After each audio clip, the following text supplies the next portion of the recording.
There is a word that comes from the Lord. Those of you who have your Bibles, the faithful, God's holy word, be so kind as to turn with me. Let me first take you to Hebrews, the 10th chapter, and the 23rd verse. Hebrews, the 10th chapter, and the 23rd verse. It says, let us hold fast the profession of our faith without wavering. For he is faithful that promised. And then let me take you to the Gospel according to St. John, that 15th chapter, beginning at the 18th verse. It says, if the world hates you, ye know that it hated me before it hated you. If you were of the world would love his own. All right. But because ye are not of the world, but I have chosen you out of the world, therefore the world hated you. Verse 20 says, remember the word that I said unto you, the servant is not greater than his Lord. If they have persecuted me, they will also persecute you. They will not persecute you if they have kept my saying. They will keep yours also. Let me just give you one more verse and I'm done. It says, but all these things will they do unto you for my name's sake, because they know not him that sent me. All right. For subject on today, be so kind as to turn and tell somebody on this 63rd anniversary. I want you to speak life and encourage them with these words. Just tell them, say, neighbor, or neighbor, I'm standing on the promises of Christ.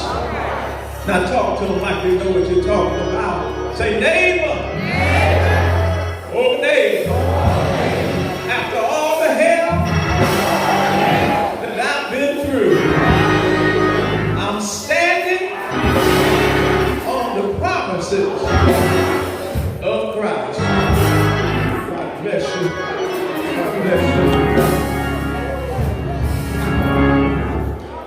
It is not my goal to keep you long, but I do want to know that I want you to understand that if you're here, if you have become bound and determined that your life is going to give God praise, then you will go through something.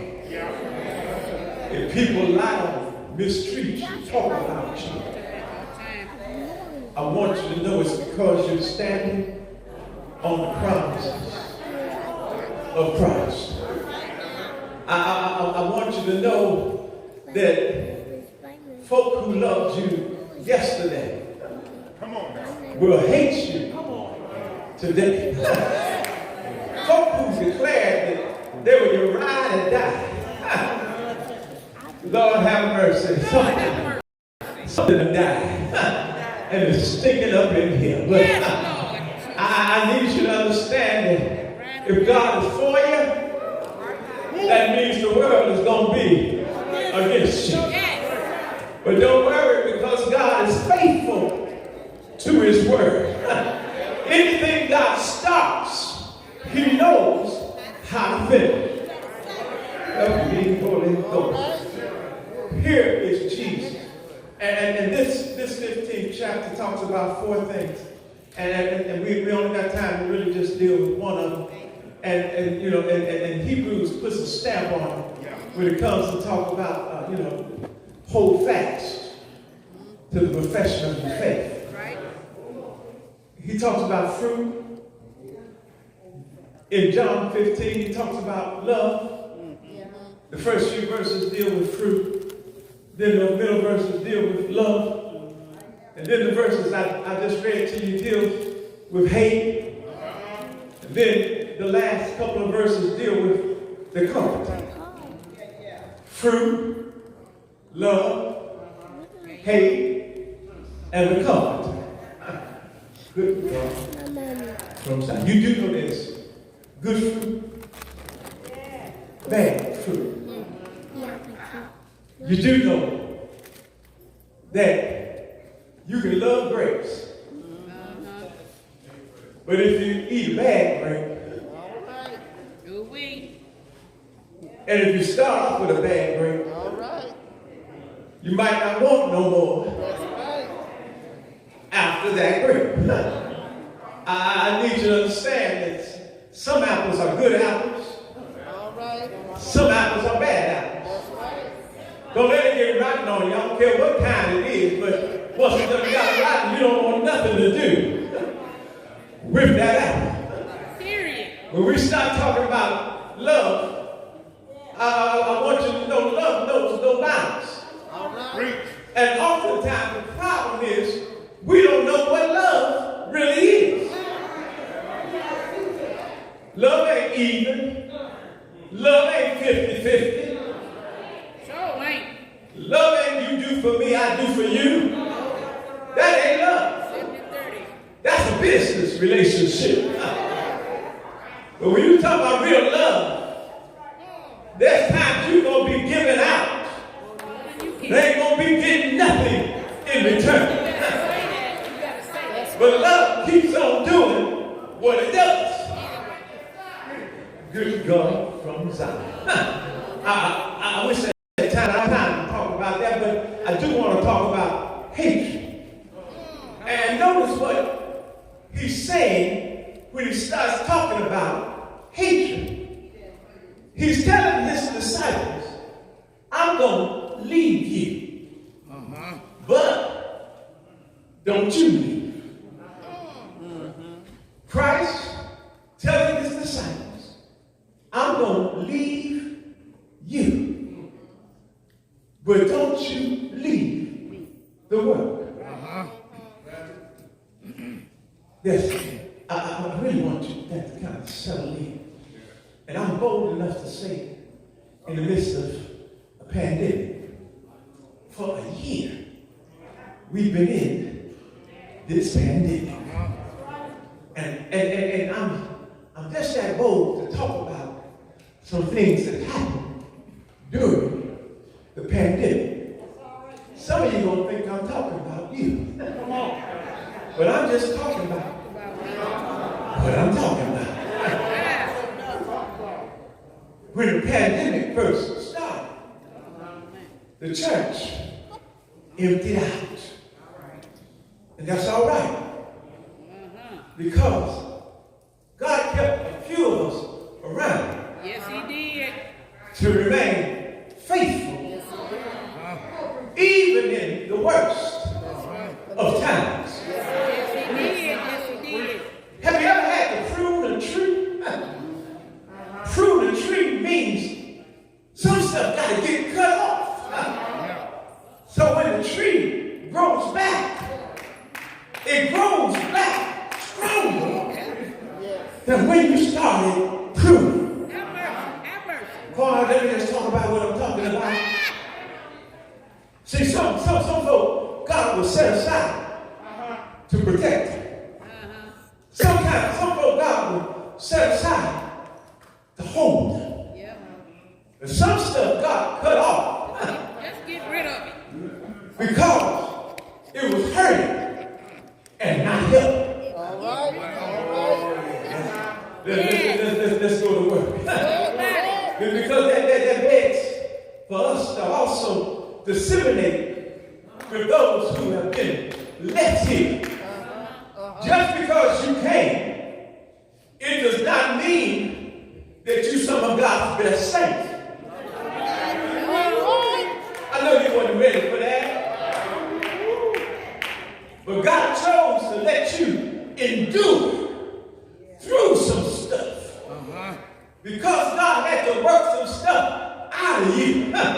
Sometimes God let you stay just so he can show you how good he is to you in the midst of what it is you're going through. But don't you dare get too comfortable. All right now. Because God says, if I did it before, All right. I can do it again. But that's why we got to learn how to remain faithful. Yes. Yes. Because God does not owe any of us anything. We owe God for keeping us, for loving us, for saving us. We owe God for the strength that he has given us in the midst of this time. We owe God for how he wrapped his loving arms around us. We owe God for how he opened doors that were closed in our face. We owe God Yes. all the matchless things that he has done for us. Good God. From Zion. Now, Thank you, Lord. he said, I'm leaving, but don't you leave. See, he said, you'll be tempted, but don't you leave. You're going to go through some stuff. This pandemic has given folk a whole different mindset about church. I'm starting to understand that there's some churches that close that may never open up again. That's a sad statement. God does whatever he wants to do. However he wants to do it. To whomever he wants to do it. Because he is God. Oh, good God. I know you wasn't ready for that. Because even in our own church, you do know you're a church by yourself. There's some stuff that you were doing in church that was really just fluff in church. And now God has allowed you to get rid of some of the fluff in your own life. And now God wants you to give you real, true, genuine praise. Don't just praise me because you got to wear all of these outfits that's in your closet that you've accumulated and you don't have nowhere else to wear them. Don't. He said, God said, don't give me praise just because you got a job and you got a little money in your pocket and you want to come and look like you somebody in my house. God said, don't come and give me a praise that you come in one way and you leave out the same way you come. You came here hellish, but you gonna leave here just as hellish. God said, don't give me That's right. that kind of praise. Come on, Doc. God says you gotta make up your mind that you're not gonna leave here like you came here. Some of you come here looking around. You're looking for something. But because you don't know what you're looking for, All right. you're leaving here still looking. God says the looking game has got to come to an end. If you're searching for Jesus, he said stop looking and start drawing near. You gotta search for it. You gotta get discernment. He said, if you seek after me, you'll find me. He said, I'm not hiding anywhere. He said, I'm right here available for you. But because you're looking at John Sue Mary, who ain't got no salvation to give you, you can't see me.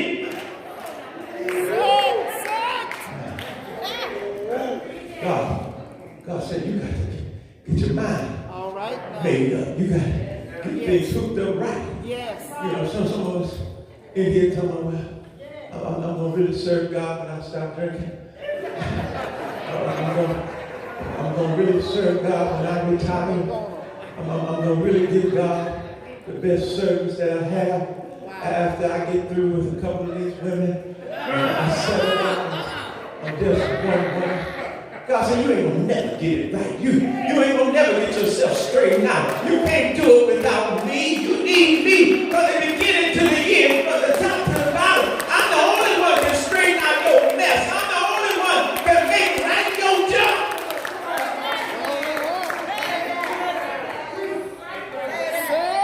Been in church most of my life. God's still working on me. All right.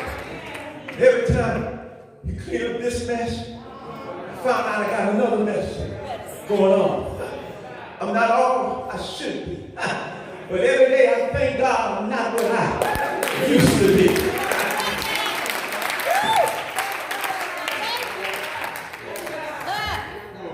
I have a friend, and she told me one time, she said, I'm glad you ain't out in the street. Because if you was out in the street, you'd be a mess. And I act like I ain't know what she's talking about.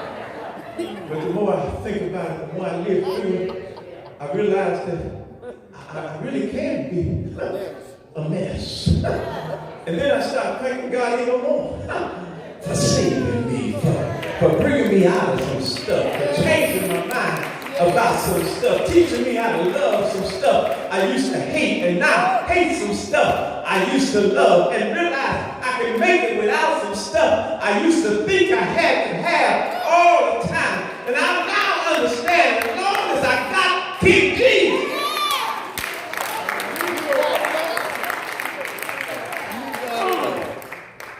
see, and one thing we got to understand, through this pandemic, whether you could be here or you could not be here, if you had an apostleship, if you had a work that God gave you, He did not put a pause button on your work. That's right. That's right. That's right. You need to hear this. No matter what place you're in, That's it. if He called you to do a work, Yes, Lord. He did not push a pause button because you got scared. All right. All right. I want that to soak in. See, because now Jesus is leaving His disciples, and He's telling them, don't you dare shrink on your duties to me. Just because I'm not walking beside you, you still have a work to do. All right.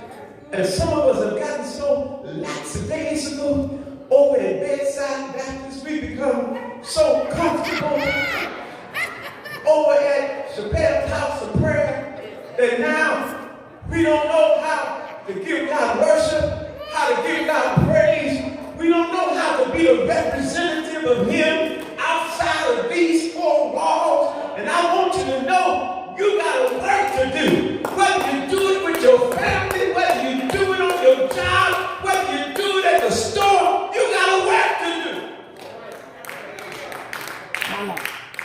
Tell me, because you're out there, you got to look the part.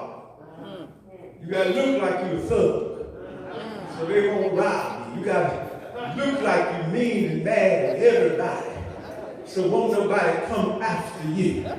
But you have a work to do. Yes, you do. And the same God that got you there knows how to get you back to your dwelling place in a safe manner. And when has it ever been safe to be a Christian? When has it ever been safe to be a child of God? You're going to go through something. Now, hatred. He's preparing them. All right. And He prepares them for hatred. He ain't just started. He's been preparing for it all throughout time. Yes. There were twin brothers, Jacob and Esau. They hated each other. Twin brothers. And there was hatred. And Esau, who was bigger, had a hatred for his younger brother, who was his twin, named Jacob. But fight on Christian soldiers. Fight on. Don't give up. Just because they don't like it. They ain't supposed to like it. Oh, let me help you. There was a young man, had 12, there was 12 of them in the brothers, and he was maybe the 11th of the 12 sons of Jacob. His name was Joseph. And his brothers, because the parents favored Joseph more than they favored their other sons. I ain't trying to make the parents right, but Joseph didn't have nothing to do with his brothers' hatred. That's right. But they hated him anyway. And you're going to go through something. You don't know what this life is going to bring you. But you can rest assured if you love God, that hatred is one of the things that you will have to go through. But Joseph remained faithful, even when they hated him. And he didn't make it his life mission, I'm going to pay him back. He didn't make it, you don't spend your time trying to get even with folk. You'll waste your time. Don't spend your time getting mad because they mad. Let it go. God can handle it for you.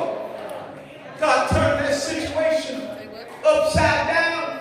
It took some time, but God turned that situation upside down and made his brothers come to him, begging him for bread. And he gave it to them. He gave it to them and blessed them with gold after he gave it to them. Yes, he did. Then he realized that his mission was really to lead them, go there, and to get a fortune so that he could be a blessing to his own family. God will put you through something just to bring you out on top. You're going to be hated. Sisters, you're not excluded from this hate game. There was a woman at the well. She was hated. Everybody let her draw her own water until she met Jesus. Sitting at the well, he asked her about herself. Asked her where's her husband. She said, I got 5.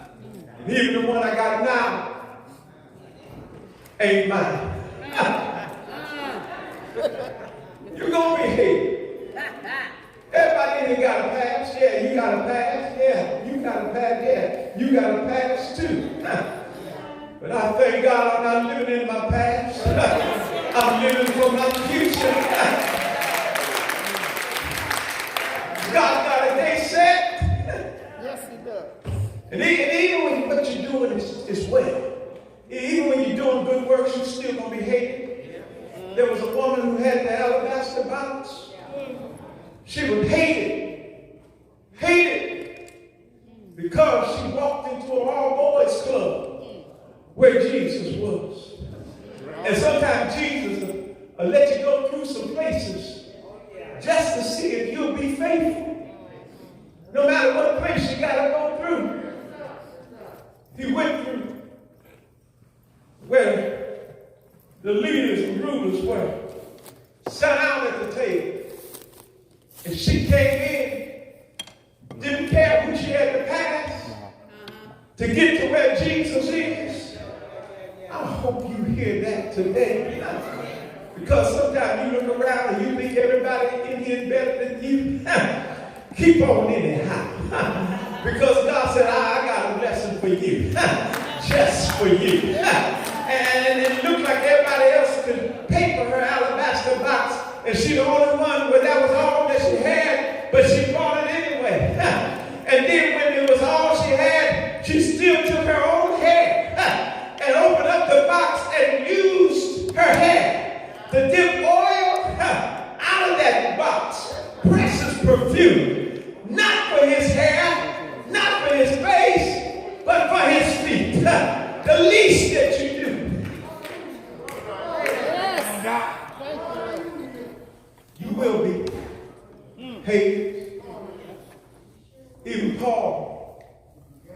was hated. His name was Saul, and they hated him. Yes. See, sometimes the conflict lies within you.